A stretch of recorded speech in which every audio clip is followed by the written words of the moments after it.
This club's not just for some. All friends, one family, together we are one.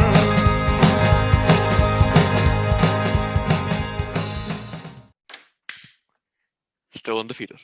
Hello. Yeah. We used that title last week. Okay, right. Well, we're back again. Can we do that? We're back again. We won again. That's a good one.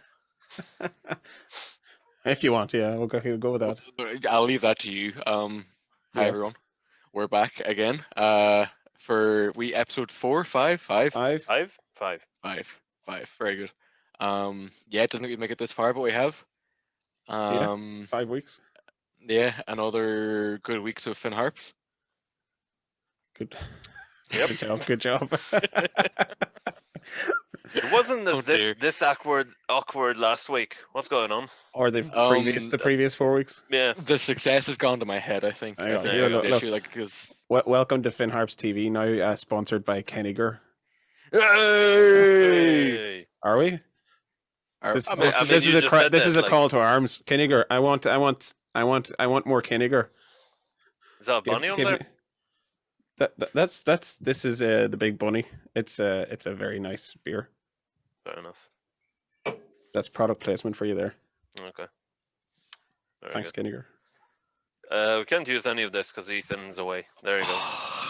Oh! Yours has a tractor on it. You can use that because I was away also showing my support for the brand, the company that is Kinnegar. My can's not open. I might actually open it. Do you have a nice Kinnegar glass? Because I have a nice Kinnegar glass. No, and while you're on that, Kinnegar, if you're listening, We would Yeah, like maybe some my more glass. glasses because this one has a Yeah. crack in it, and I need a new one. Can you see the crack? I don't know. Can you? It's covered in oh, salt. that's massive. Gee, how are you drinking out of that? Oh, you It's- need it's- about it's a- 4, it's I'd a- say, yeah. Yeah, I need backups as well. But Ben, I can hear Ben's brain going, "What am I doing with the two of these?" It's that as well as, for sponsorship, I need mine in cash. Like I'm not gonna take pints, We'll take your So- beer. It's all right. Yeah, That's or it. yeah, you could take your beer and then use the ancient tradition of barter, and you can maybe you can get something useful out of it. Right. Anyway, week five. Let's Yeah. let's talk. Yeah. Let's talk about Finn Harps now. Yep. Yeah. Another win. Another win. Right. So Just- what's coming up? What's coming up? What's coming up? We have a Go on. goal of the month winner. Surprise, surprise. We don't know We'll who it never is guess yet. who it is, but we'll Yep. find out. Yep. So the goal of the month winner and our favorite comment from YouTube as well. There was good comments, good reaction to it. And, Yeah, it was about 20 odd. It was actually it was kind of more work than I thought it was going to be, but I appreciate the support. There was some nice comments. There was one that was wrong that I'm gonna I pointed Wait out for it. We'll get there. We'll get there. Okay, yeah. So also we played Waterford. Find out how we done. We have highlights. Okay. Bartley's back with Classic Harps. He had a chat with former Harpsman Alan Doherty, and it's a cracker. Absolutely brilliant. And then we have a double header coming up this week. Sligo and Yeah. Longford. So we have 2 games to talk about. Let's try and not bore everyone to death this week. With our thoughts on football, that's a good idea. Yeah, Yeah. that's good. Sure, we'll launch Okay. into it. Right, we'll roll the Goal of the we're doing month goal of the winner. month. Yeah. Yeah.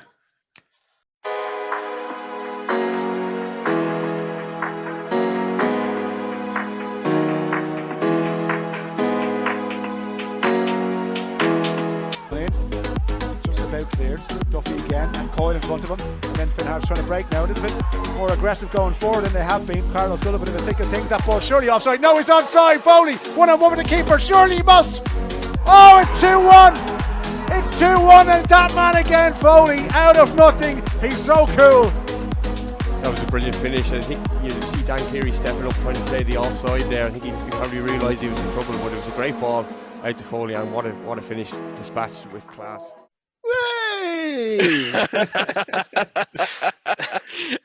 Very good. Well, who would have guessed it? Look, I lost money betting on that. I'll tell you that for nothing. Yeah, to everyone's shock and surprise, the winner of the goal of the month turned out to be Adam Foley. Yep. No. What? Absolutely And, look, shocking. Well deserved, I think. If you look at Well all, done, if you look at Dan. all the goals, I think that his really kind of came out on top, and I think it was the right decision. Yeah.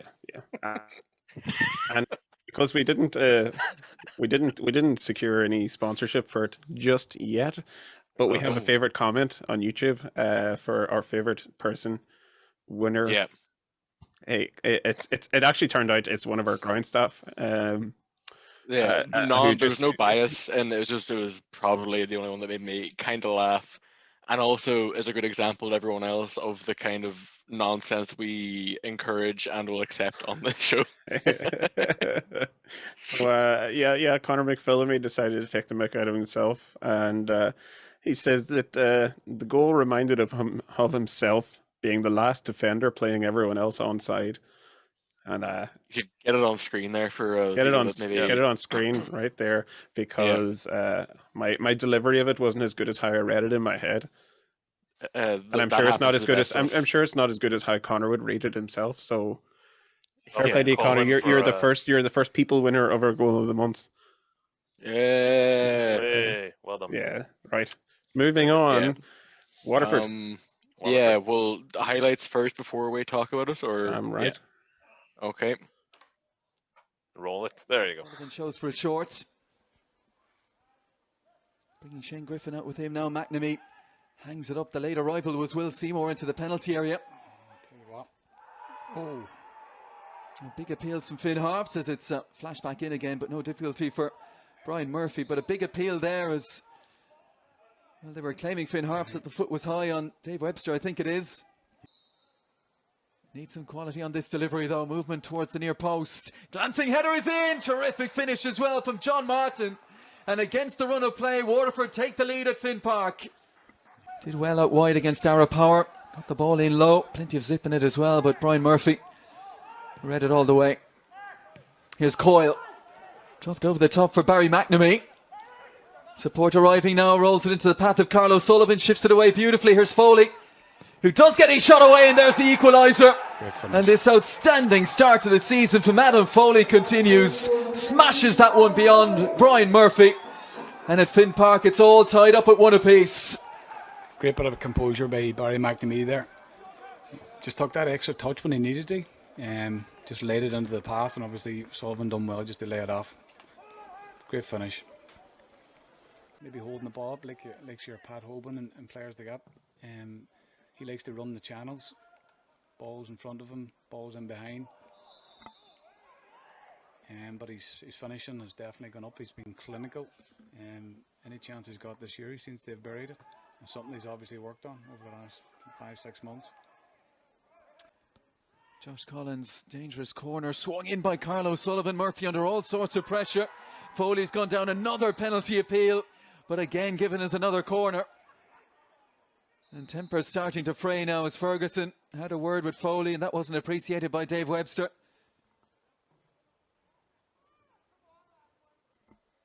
Prince with his arms wrapped around Ethan Boyle, and he's gone to ground. And it's given us a free out. Oh, and now Brian Murphy, and trying to take it quickly, has caught Adam Foley. And where this few moments of madness have come from, I'm not quite so sure.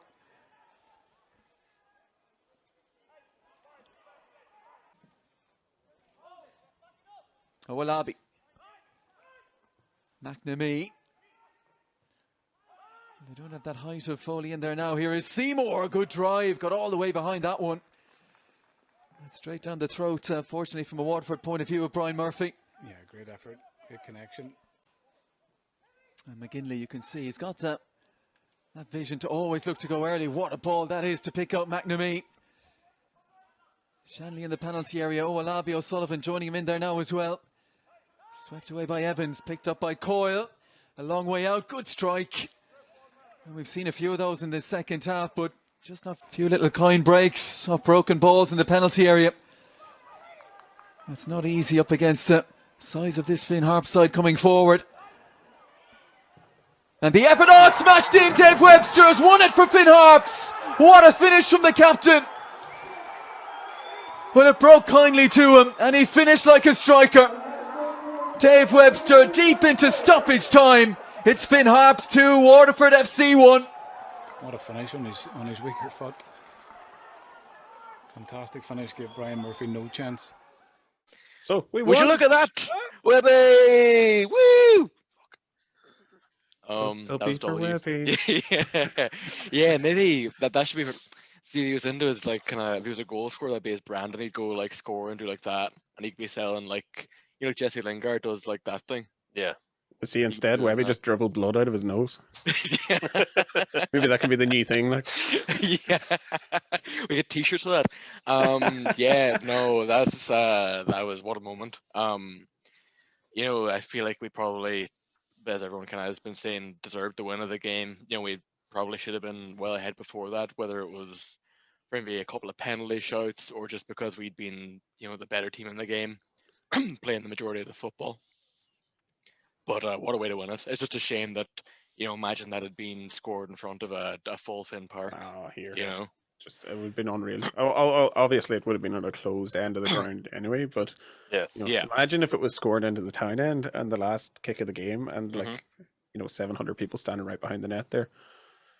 Yeah, there'd be some abuse at Brian Murphy anyway. But no, Maybe, look, as a great goal. The finish. Ben got a gorgeous photo. I'd like when you look at, you don't know how he managed to squeeze it in. It's a bit ridiculous. I showed even a couple of friends from America, and they're like, "Wait, did he score that? What's going on?" But it's funny. I think, all being said, my favorite thing about the whole thing, obviously that we scored and won, but Paul Higgerty's celebration was just stuff of legend. Like, I always say about the passion on the sideline of Higgsy and Ollie, and just how animated they are and how brilliant they are together, kind of as a duo. But to the intensity of his celebration was just more than any player that was on the pitch and anyone standing watching or anyone at home. It was absolutely class. Definitely. Yeah, I'm glad you're the one that drew attention to that and not me, so that you'll get any of the vitriol for Yeah, I'm sorry, Paul. highlighting that I'm to the sorry, public. but it's class. It is brilliant. So Like, but it's do you in a reckon good way Higgsy as is well. watching Like, this? in a good Yeah, way yeah. as well. Yeah, no, I mean, you love to see that, and especially whenever you can't have the fans there, kind of getting up to all sorts of nonsense. It's kind of great that you still see It's that like emotion. it's the Jose Mourinho celebration. Jose Mourinho flying down the sideline and going down on his knees. That was the only thing that was missing. Was Higgsy didn't go down on his knees. Yeah. There was a couple of contentious decisions made in there. Some. Oh yeah. I wouldn't like to say one thing or another. We're supposed to remain somewhat objective here, but You can see by the flag behind you when the logo. Yeah. I Real didn't non- say real neutral. non-biased I didn't stuff. say neutral. Well, look, thankfully it didn't end up cost us any points. That's where I come down on it. I think if it had finished a draw, I probably would have been raging at some of the decisions, and would have been more than just me. I remember saying to someone around the 70-minute mark, I was like, if we don't get a winner here, I'll be sick, with some of the calls. But you'll have them. Thankfully, it didn't come back to bite us this time, but hopefully, we'll get a penalty one of these days, because there's been a couple of games now where I thought we've been, maybe harshly judged on fouls in the box. But that's part of the game. One thing I'm going to put it on the screen here now as well. This outrageous piece of skill by Adam Foley. Oh, even though it yes, ended yes. up a throw-in. I didn't think it was a throw-in. I thought he was out of the pitch, but the ball wasn't. Ollie Organ made his feelings very clear on that as well. He ended up getting booked for it. But the picking the ball out of a long-range pass, a long diagonal pass from Mark McGinley, 40 yards down the pitch. He took it on his chest and second touch flicked it over the player. Yep. And even I had the audio as well of it. Is just you can hear 4 or 5 of the players in the stand from the Pixelot camera going, ooh. And it was just It's definitely one of those moments. And speaking of Adam, obviously another goal for Adam, and it was at a perfect time after just conceding to kind of make sure we were going in level at halftime. Another good finish. He's obviously top goal scorer in the league, and I think he's got something like 7 league starts and 5-6 goals, something stupid like that. Yeah. He's flying. It's great to see. It's funny. Even Watch LOI, you had Kevin McHugh in commentary, and you know, I think Des Curran turned around to him and said, you know, we haven't had a goal scorer scoring goals, scoring double figures since your days. And I think, was there a dawn of a realization of Kevin is like, maybe the torch is being passed on here? Yeah, but I think we can't mention Adam and not mention the good kicking he got as well. You've seen it in the highlights there. It's like there's multiple Very angles, and how a linesman and a referee conferred to give Adam Foley a yellow card after having his leg hacked at was just beyond me. I can't like, I will never sit here now and say there's players cheating or there's players doing this, but that was just dirty from Murphy. Like, it was just dirty, and there's no defending. You'd be proud of that in the UFC if you were Tony Ferguson or someone. He absolutely clattered him, but it was funny that he got booked, and I was kind of, because he was down getting treatment, and unsurprisingly, and then there was a bit of a delay, and then he got booked, and I was like, what? I was like, sorry, hang on. And I just couldn't get my head around the fact that was booking worthy and not getting absolutely clattered. Oh no! Like myself and Ben were standing there watching it in the ground, and when the referee was called over by the linesman basically stood there and flagged, and the referee went over to talk to him. I was like, look, he's getting sent off. It's clear that Murphy's getting sent off here. The linesman has to have seen it from his angle.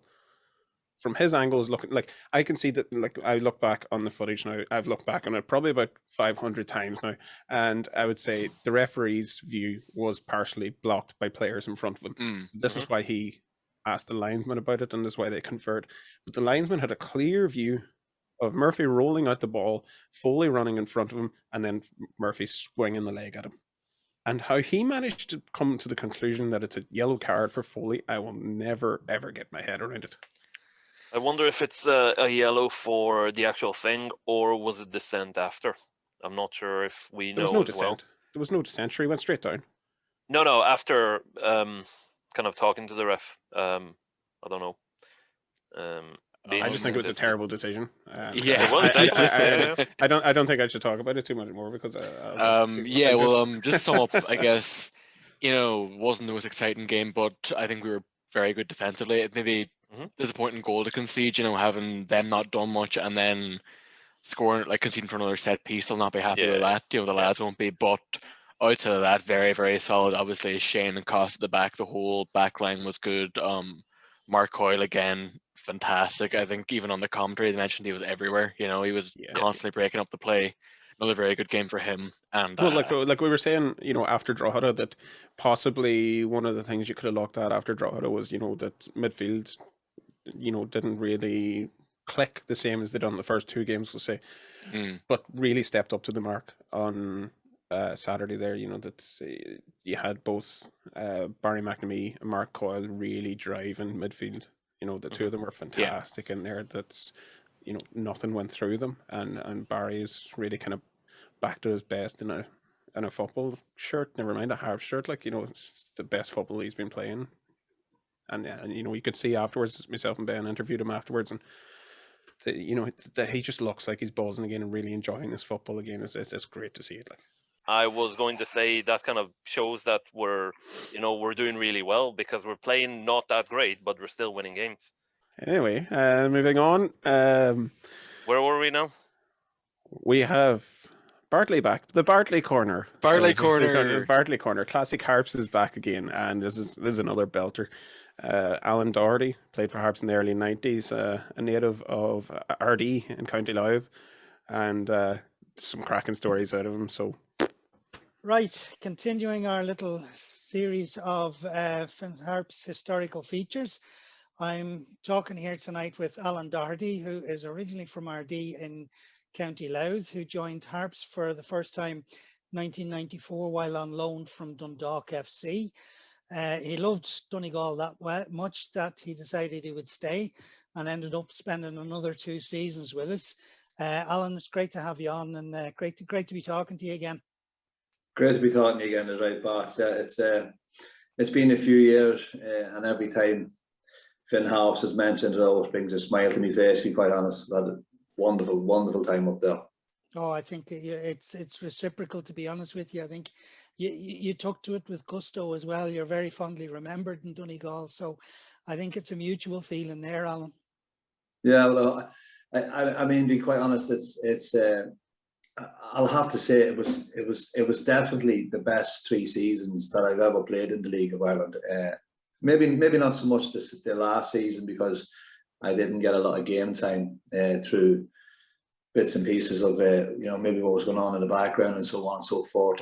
But without a shadow of a doubt, I absolutely love my time up there. Wonderful, wonderful club and people to go with. You probably remember quite well yourself. Played Kilkenny City down in Kilkenny. We came away with what is the largest ever win by a Harps side when we won by 8-1. And one Alan Doherty scored a hat-trick that day. That's right, yeah. Oh, it's I didn't realise it was the biggest, biggest win Harps ever recorded. It's the biggest win the club had ever scored. Right, yeah. It's Kilkenny at the time were they would have always been underdogs going into all them games, to be fair. So it wasn't always a 3 points guaranteed, because I mean no games ever were in that division. Yeah. But I think during that season it came to a time when we played Kilkenny that we were on a good run at the time. I think we had a few games unbeaten. Things started clicking into place with some new players and so on and so forth. And there was a great team bond as well. I'll always remember travelling on the bus. The team bond was fantastic. And put all that together with, at the time, we had a really decent side.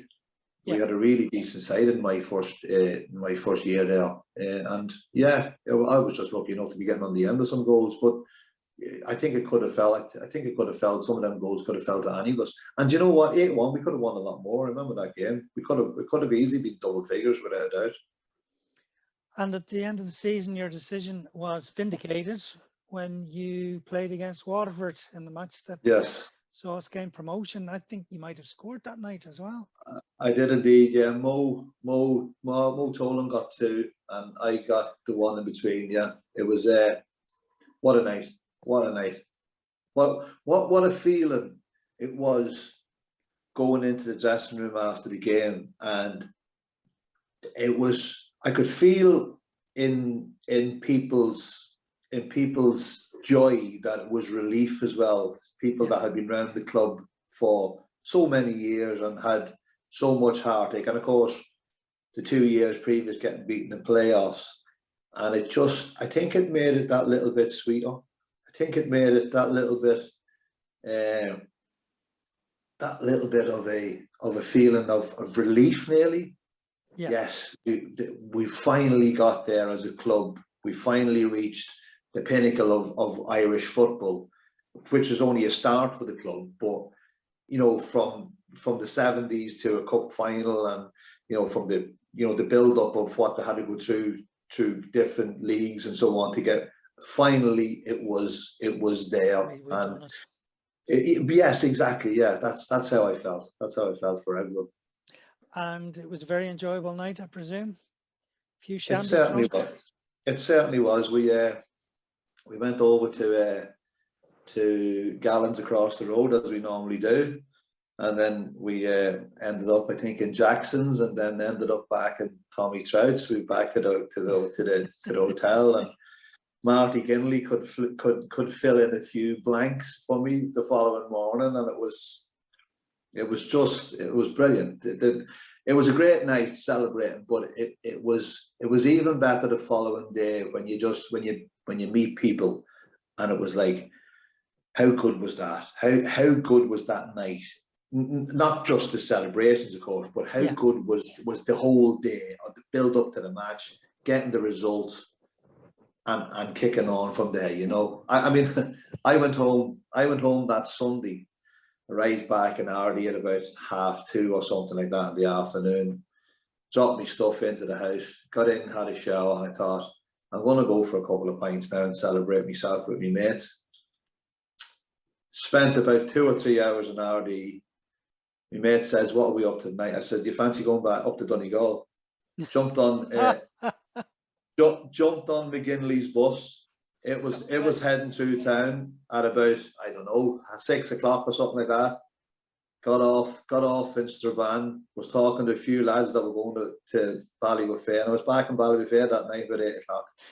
I couldn't stay away, Bart. I would say anybody who saw you and knew you had gone back down to RD was given 2 looks. That looks like Alan Doherty over there. No, it couldn't be.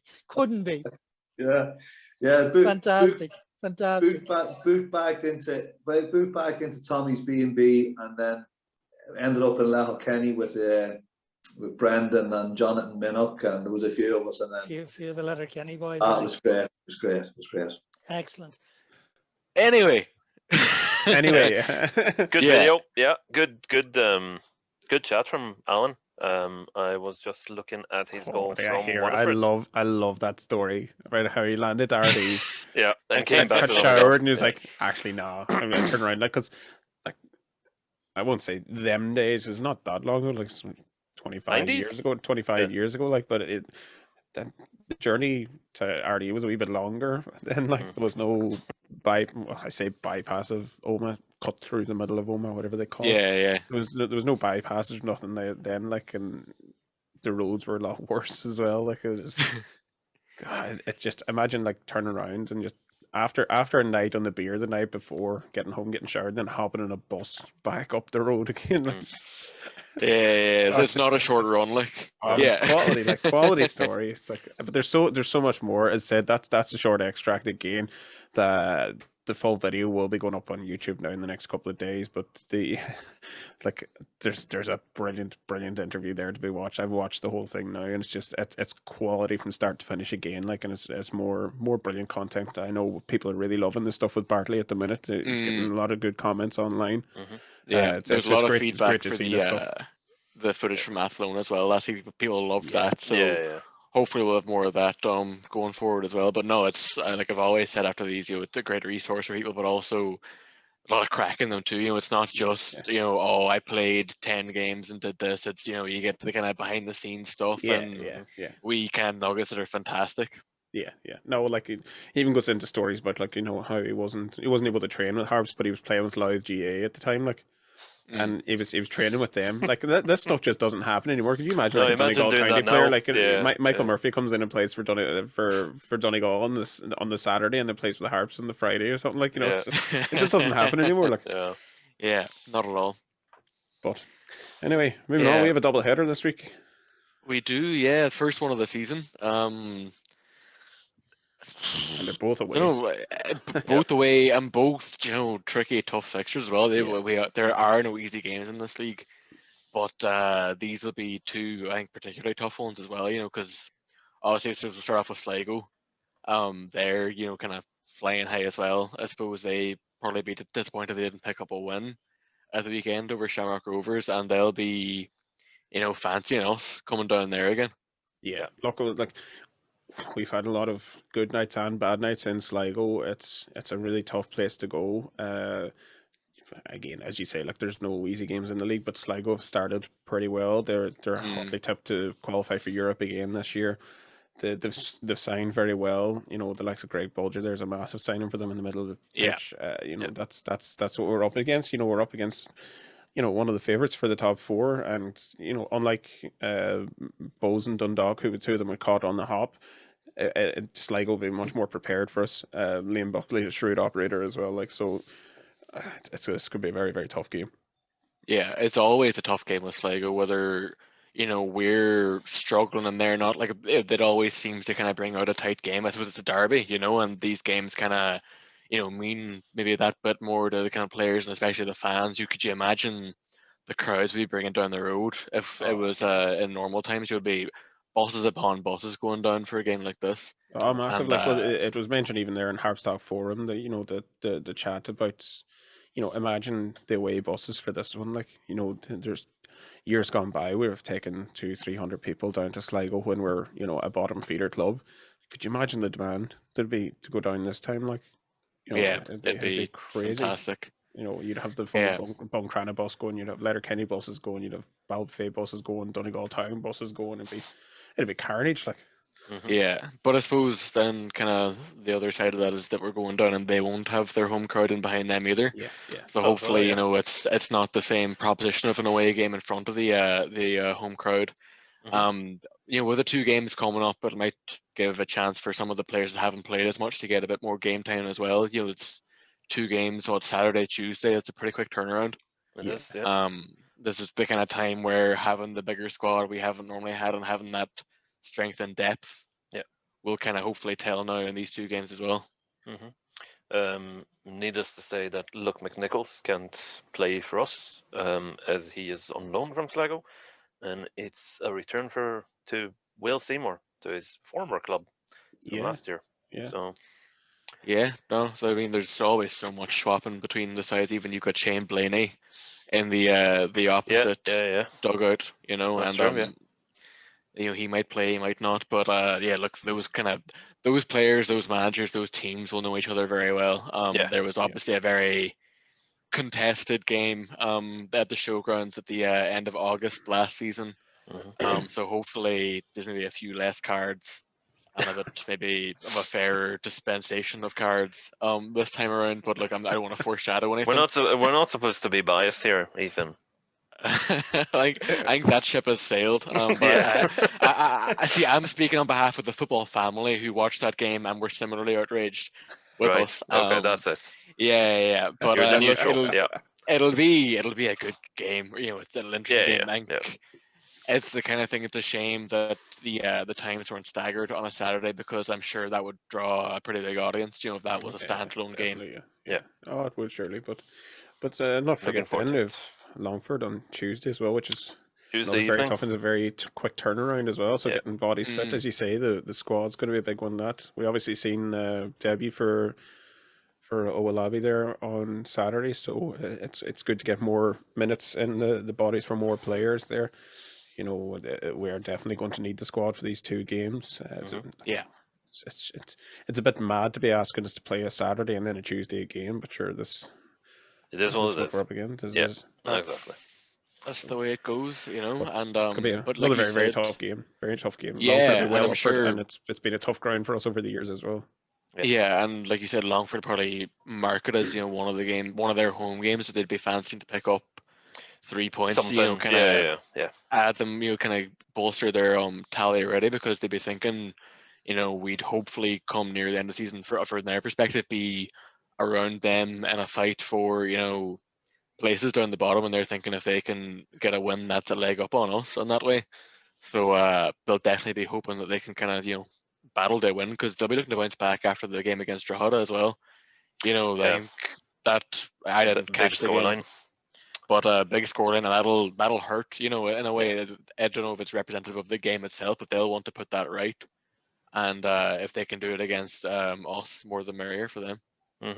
They're coming off, you know, as you said, you know, losing to Drogheda as well as losing to Sligo, but they've got, you know, Rovers before us. So, you know, it could be a thing of, oh, we can't lose this. We've lost, you know, 3 or 2 or whatever it might be. So it is a big one for them to try and get points. As Ethan said, that's the one that they'll have targeted. When the fixture list come out of they'll be looking at the you know, anything against Shamrock Rovers or Dundalk or Bowls or any of that is a bonus.